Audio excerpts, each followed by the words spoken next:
There is an indefinable, mysterious power that pervades everything. That power that can make a way out of no way. Today, in the world, there's so much suffering because of that one of prayer. Welcome to the main event. Welcome, everybody, to the Prayer Revolution. So glad you guys are here. We are broadcasting live from New York City. I'm Doyal, and this is my good friend Vira, who's broadcasting live from Florida, Alachua, Florida, where apparently is a heat wave down there. How's it going down there? Is it warm? It's going good. Yeah, it's we get full-on torrential downpours every single day, and then the sun comes out. You don't see a cloud in the sky. It's pretty wild. Wow. All right. Well, good for you down there. It's still a little chilly here in New York. It's actually getting warm. It's warming up here. But regardless of the weather, we've been here every day for the last 2.5 months saying a morning prayer to recenter ourselves, to reconnect ourselves, to take us out of our mind, out of whatever's going on our head, and tune us into a higher frequency that's always taking place, but sometimes we forget it. And so we say a daily prayer, and then we discuss what it means to live in that mood of prayer and to live in a state of divine connection on a regular basis, and how we can allow that connection to inform how we approach our daily situations, whether it be our relationships, whether it be our finances, whether it be even our hobbies or our life goals or our career, or how we spend our time, or how we respond to situations. There was our spiritual teacher, Radhanath Swami, he quotes often a verse from his teacher, who would say that the greatness of a person can be estimated by how one is able to tolerate provoking situations. So life is constantly provoking us, and how we respond. Do I respond to that from my mind, with anger, with anxiety, with ego, or do I pause and do I take a moment of divine reflection and invite a higher power, a higher consciousness into the room and allow that to guide me? Beautiful. That's what we do, and yeah, we'd love for you to lead us. Our good friend Nicole is saying, checking how often we snooze. We talk about snooze buttons and screen times and all kinds of things we check in on about. But anyways, that's what we do here every day, and we'd love for Vera to lead us.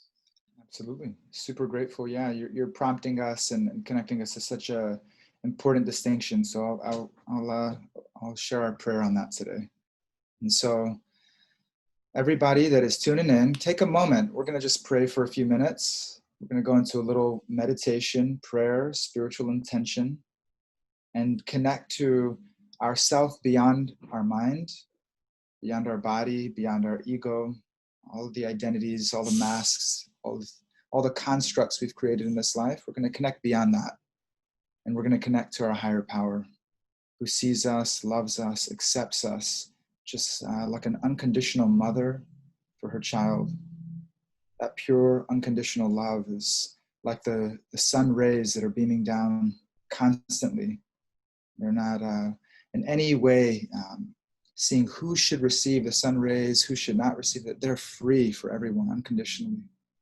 So we want to connect to that energy, connect to that relationship, that eternal relationship in our prayer. My dear Lord, there's so much that happens in our life that can provoke us. There's so many situations around us that we see injustice, or that we see violence, or that we see people being taken advantage of. And even in our own life, sometimes we act out of integrity. Sometimes there's a power that just seems greater than ours, that takes over, that takes the driving seat and controls us and manipulates us and pushes us to act in ways which we regret.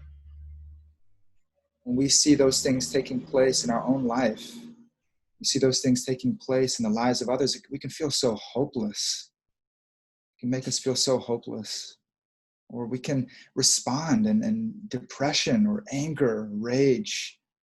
We can respond back in negative ways that just take us further and further away from our true self, that take us further away from you. And so we're calling out to you today. praying to you, please give us the strength in our own lives that when we're provoked, that when we're triggered, to respond from our higher self, to recognize that as part of our ego that's being triggered. That's our conditioning.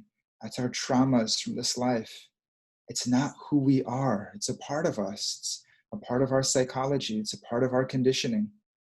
Help us to accept that part of ourself and help us to respond with kindness to ourselves and help us to respond with kindness and compassion to others.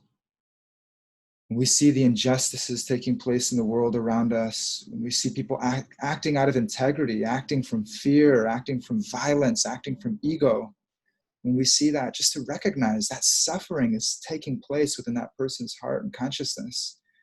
They know no better. Somehow their best thinking brought them to that circumstance. Somehow or other, their best insight, the best thing that they could think of led them to that act of violence, led them to that act of betrayal, that act of taking advantage of another person. And that they're suffering. They're actually suffering in that consciousness. Let us have radical compassion in our life, starting with ourself, accepting ourself, recognizing those triggers, recognizing those pains, recognizing that sadness that's within our own heart that causes us to act out of integrity with our higher conscience, with our intelligence.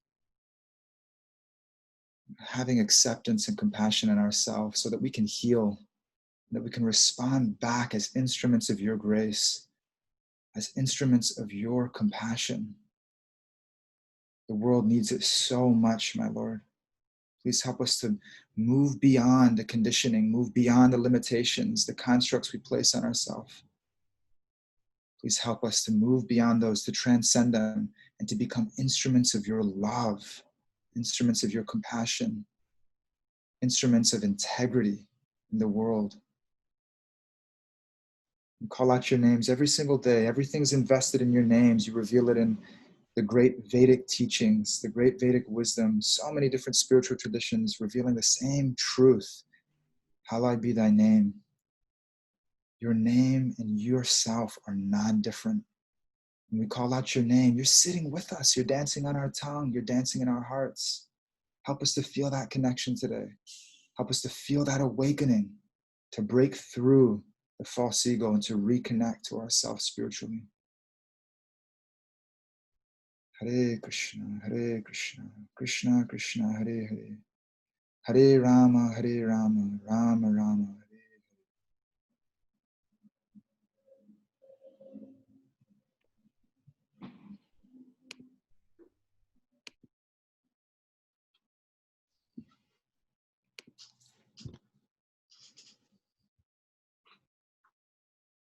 Thank you, Vira. Thank you, Doyal. Thank you guys for praying, for connecting. Super, super grateful. Hey, Miranda, good to see you. Megan, seeing you tuning in. Great to see you guys. Yeah, that, we're seeing constantly, there is so much that's happening that's outside of our control. Even in our own hearts, in our own consciousness, we struggle with the ability to respond with compassion.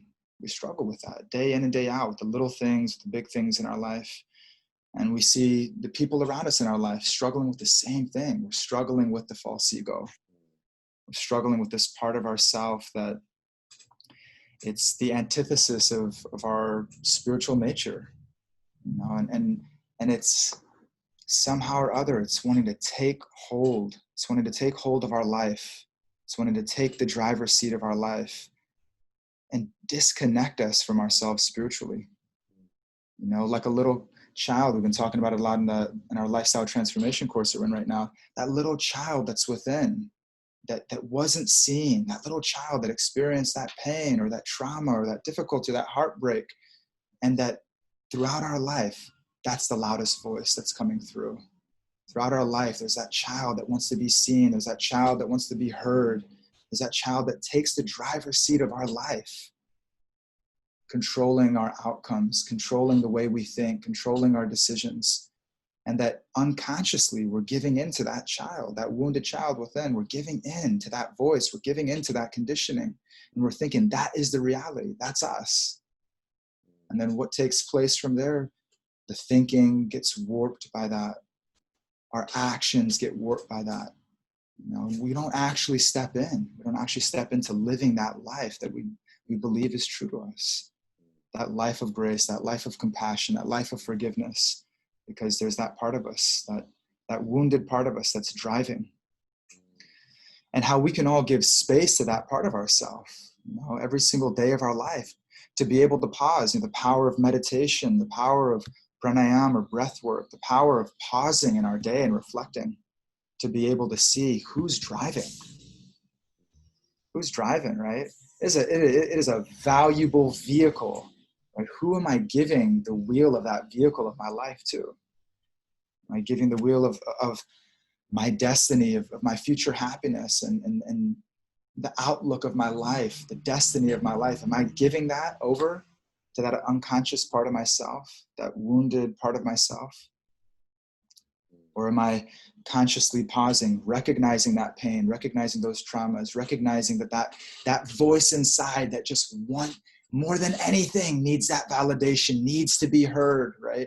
Instead of listening to others, instead of giving love to others, it needs that validation. Am I letting that drive, or am I consciously pausing, giving myself, that wounded, hurt part of myself, the time, the space, the validation, the acceptance, so that it's not driving my life, so that I can take the reins again, take the wheel again, and consciously choose how I want to respond in my life. And just connecting that to the prayer is that's what we're seeing in the world, right? We're seeing wounded children in the world. That's what we're seeing. Anybody that acts out of violence, anybody that acts out of arrogance, anybody that needs to scream because they need to be heard, right? It's that wounded child within our own conscience, you know, that we're fighting in our life, you know, that we're making wrong, that we won't take the time to actually be with, to heal, to accept. And the beginning of wars, right, are fought over that. The beginning of, you know, any fight starts with that, right? I need to be heard. You know, it's more important right now for me to be seen. It's more important right now for me to be heard. And becomes the beginning of, can be such painful experiences come from that. The painful experiences in our life come from that pain that's within our own hearts. So just thinking about that, and, you know, thinking about, yeah, and anytime we pop on the news practically, and, you know, especially right now, there is a lot that's going on, you know, whether it's with racial injustice or, you know, poverty, people feeling that they're not getting what they need actually in their life, you know, and they're not getting the protection they need, the shelter they need. And, you know, we see people acting out, and the person that's acting out is a wounded child, right? It's a wounded child. And what can we do? Deanna and I have been talking a lot about it. It's like, man, what can we do to help raise our children and help to re-raise the child within our own hearts and consciousness? I'm like fully in the process of like reparenting myself, you know? Mm-hmm. Like, where do I act out in my life? Like, where am I acting, you know, where am I acting like a child? And how can I just check in with that, take inventory of that? You know, I was thinking about my day yesterday, and in my journal, I was like, my God, like, I learn so much every single day. Like, every single day is like my whole life. If I just studied one day in my life, it's like, you know, moving toward perfection, moving toward this like transformation and, you know, superpower growth. Just one day, all the lessons, all the stuff I see in myself that I could work on, that I could transform to come closer to spirit, come closer to truth. And so, Yeah. What I'm hearing from you is that there's a wounded child in us that at some point, whether it's an early age or at some space in life or some place or time, wasn't heard or seen, and that part of ourselves has now, as a reaction to that pain, took a course of action to sort of counter that, Mm-hmm. to protect us, to run from it, to prevent it from ever happening again, whatever. You got it. Yeah. And then now that part of ourself has just fully taken the wheel and is just directing our life completely now. Mm-hmm. And how do I not let that part of me just run my life? Because now it's actually becoming, it might be repeating patterns unconsciously. It might be causing havoc around me. It's not leading me to where I need to go. It's not conscious anymore. It was a sort of like instinctual, reactive survival mode at a particular point, but it's no longer conscious. Mm-hmm. And how do I break that pattern? Mm-hmm. How do I break that pattern? And you're asking the question, how do you raise your child? Yeah, you have a beautiful baby boy who looks just like your mom. I don't know if do you notice that? Do you notice that? I definitely, I see my mama for sure. Yeah, I can see my mama in him, and I see, yeah, definitely, I see his mother. I see his mother in him a lot from her baby photos. Yeah. Yeah. And so you have a beautiful, and then you're also looking at your own child. How is this happening in my life? And what does it mean to break that pattern? Yeah. Yeah. Absolutely. Yeah. Yeah. We have a Aditi, our good friend Aditi G is asking, Vera, I have a question that I was reflecting on today morning while journaling. How Mm-hmm. should we respond when we see other people suffering and not living with integrity, especially when it is someone close? I can observe myself suffer when I see others suffer, and sometimes that comes out as anger. Mm-hmm. And then Bhakti Louis wrote, good, question mark, and I don't know what that means. But I just oh, he means good question. I got it. Good question. Oh, I thought he meant like good. Okay, I got it. He means good question. Got it. Okay, Mm-hmm. thank you, Brian, for translating for us older folk, Mm. for the elders in the room. Yeah, we got back to Louis. He's using all, he's using He's using the emojis. he's using emoji. Okay, Bhakti Louis is hip. Beautiful. It's a beautiful question, Aditi, and I think it's. I'm just looking at it in parts because it's such a rich, and it's such a personal question. Thank you for your vulnerability and sharing it. It's such a personal question, and every person that we're close to, it's there's a level of personal responsibility that we're taking that relationship with, having clear expectations, with communicating those clear expectations, and then we have choice that follows that. If I have unconscious expectations towards somebody and they're unaware of them and their behavior doesn't meet our unconscious expectations, that's our responsibility, right? Mm. They don't know what our expectations are. They don't know that yelling is bad or not showing up on time hurts you, or whatever it is. They don't know that. They're not aware of it. They don't have a self-awareness of it. And so to be able to state what our expectations are, especially in close relationships, are our needs, to be able to feel like we're in harmony and that we're in flow in a partnership, to state those clear expectations. And then, okay, then there's follow through, and that builds trust, right? Any close relationship that we're in, any intimate relationship, it's all about agreements, right? And it's all about keeping those agreements or breaking those agreements, and keeping those agreements builds trust, and it allows for us to be more vulnerable and feel a greater closeness to that individual. And so it starts with that foundation. Do we really believe this is somebody that we want to invest in? We really want to build this type of relationship, because it's a lot of emotion, it's a lot of responsibility, it's a lot of energy that goes into it. And if that is the case, we really believe in that relationship, then setting those clear boundaries and expectations so that love can flow, communication can flow effectively. And then if they're not being met, that's a bigger question. But generally, okay, if they're not being met, we need to be able to reestablish that. We need to be able to communicate that broken agreements break trust. Broken word breaks trust. That's just what it is. It's a truth, right? And if someone keeps breaking our trust again and again and again and again, how can we can't go deeper with them. We can't. It becomes a roadblock in actually being able to enter into a deep, loving relationship. So then that's where we ask the bigger questions, right? What is it about myself that's calling in that type of relationship? If I just keep on, letting someone walk over me or letting someone step, that becomes more personal. That's something that, I'm not going to speak to specifically, but that becomes a question. What is it about myself that is calling that in? What is it about myself that is afraid to have those boundaries, and not communicate clearly, so that that I can actually build a type of relationship that I believe is going to help me to grow and transform my life. And so that's general. And I know relationships there's so many nuances to it. And so I'm always and super conscious when I respond to those type of questions, like given generalities there, given some principles there, and they are applied differently in different circumstances. And so that's a little bit, and that.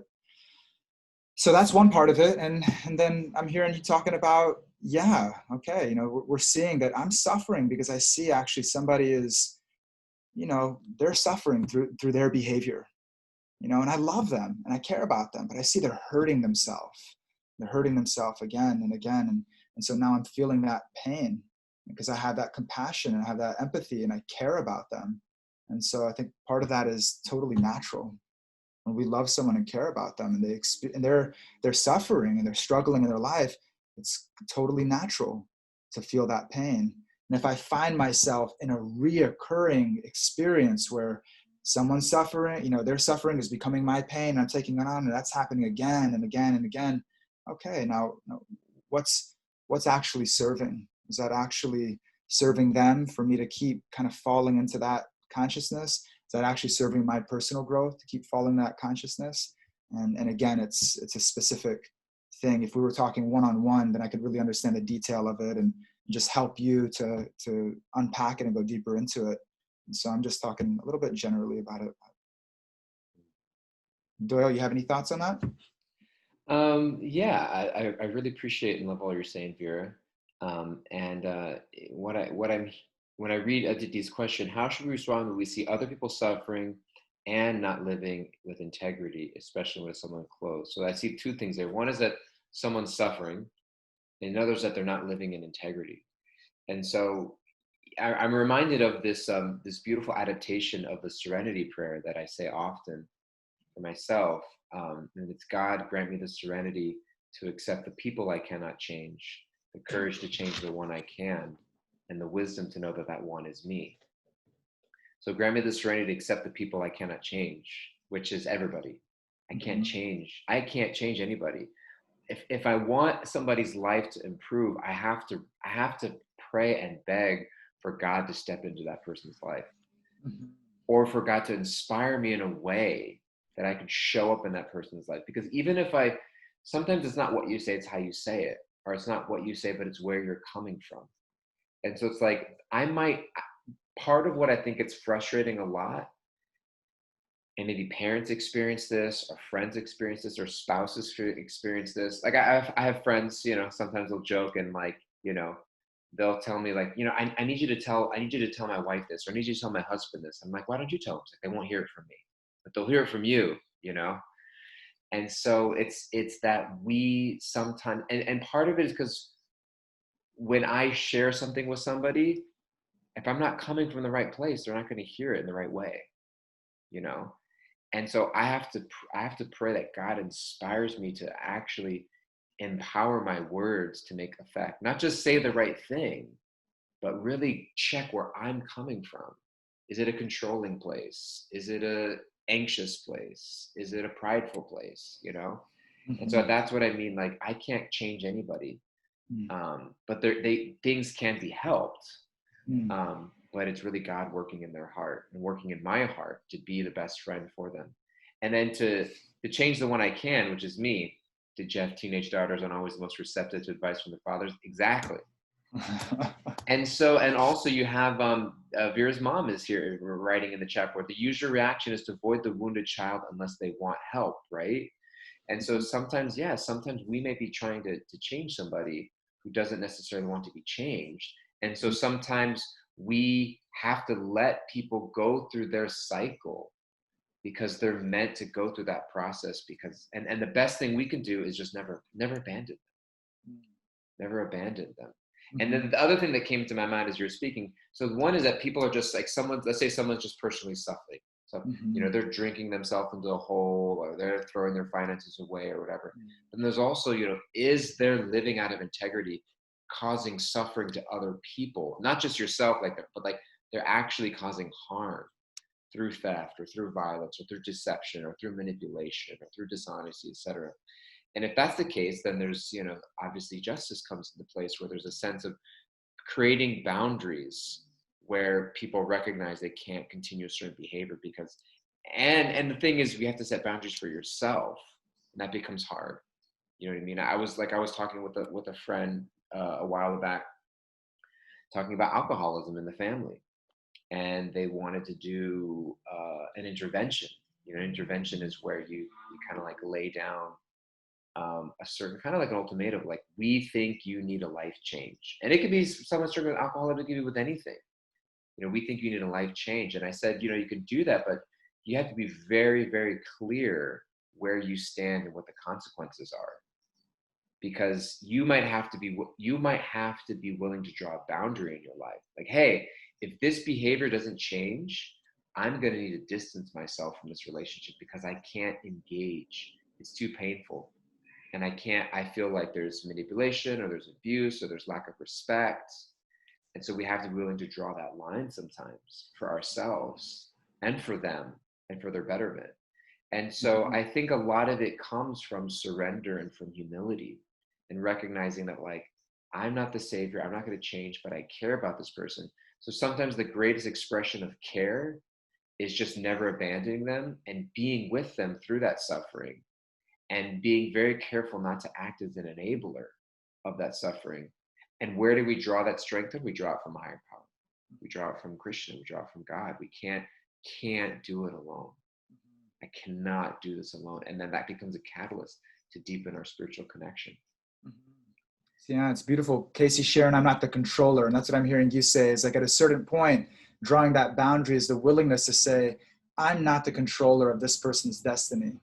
And their behavior right now is creating pain and harm in their life and other people's lives. To create that boundary is like, yeah, I'm there, but also, they're on a journey. They're on a journey of awakening their own self, and that's a relationship between them and God. That's not something I control. That's not something that I'm going to break them through to the next level.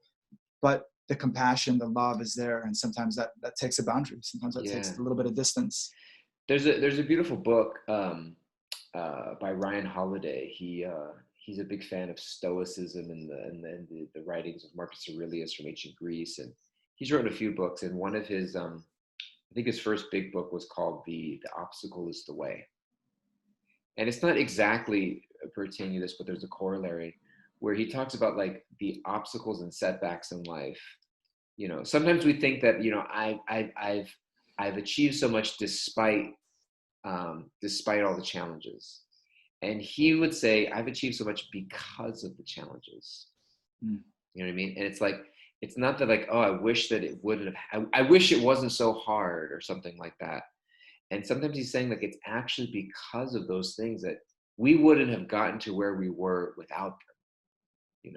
Don't think that, like, oh, it would have been easier if this. It's like, no, like, and people are going through that rock bottom journey sometimes. You know what I mean? People are going through that rock bottom journey. And sometimes we think, we also can't rob people of that experience if that's what they need to go through. And that's why I think it's important to draw boundaries. Like, okay, if they're going through that for themselves, but they can't be abusing or misusing relationships and manipulations to cause harm to others. Like, you got to create that container. But at the same time, it's like recognizing, okay, like, this person is, like you just said, they're going through their journey of awakening. And sometimes you go down before you go up. And so, but I think it comes to that faith and that trust that, they will, I think that becomes trusting a higher power, that they are guiding this and they are with this person. And sometimes your spiritual connection is the greatest thing they have going for them, So keep that connection strong. Yeah, those prayers, that compassion, that grace, even from a distance sometimes, right? There's that knowingness. I remember as a kid, like, I was looking for love my whole life. That's what I was looking for. I love you, mama. I was looking for love my whole life, and I started looking for it in all different types of things, all different types of places and people. But because I was loved, because I was genuinely, unconditionally, deeply loved by my mother, deeply loved by community, deeply loved by my brother. My God, so much like that, it becomes the beacon at a certain point. At a certain point, we have searched, we have looked, we've gone into the caves, we've looked, we have drunk and we have smoked and we have this and that and touched and felt and seen, and we've done everything that we could possibly get our hands on, our eyes, our mind, we've done it all. And we're still not feeling fulfilled. And at a certain point, we're like, okay, okay, that one person, like Doyle saying, we could be that one person where they're like, oh my God, that's what I'm looking for. Oh my God, that kindness that person showed me, that compassion that person showed me, the love, the acceptance that person showed me, the tolerance that person showed me. That's what I was looking for. That's what I'm looking for in my life. And I want to respond to that. I want to seek that out.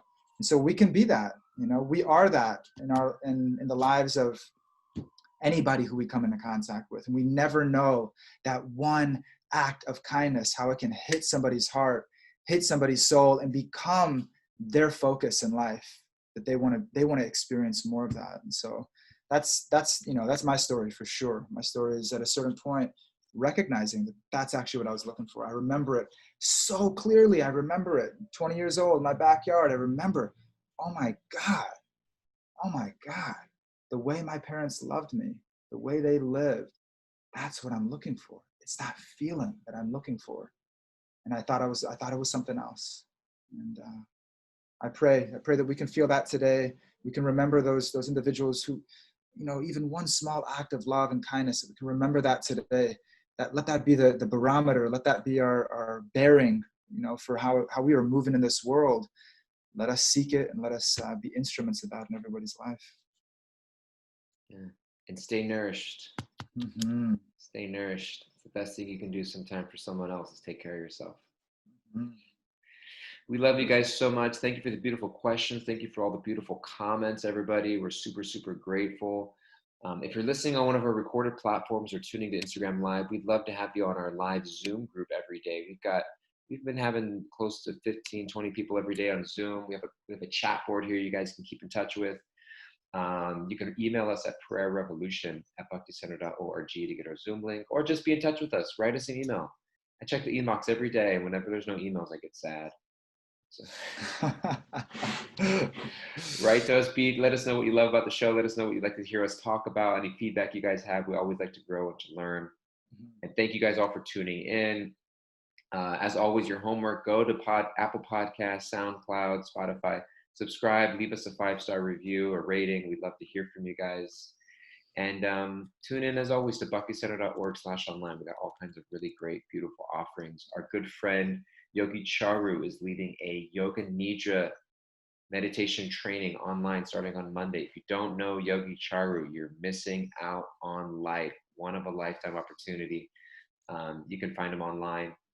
And we love you guys. And we'll see you all soon. 24 hours, 23 and a half hours from now. We will see you again. Beautiful day, guys. Hari Hari. Thank you. Take care, everybody.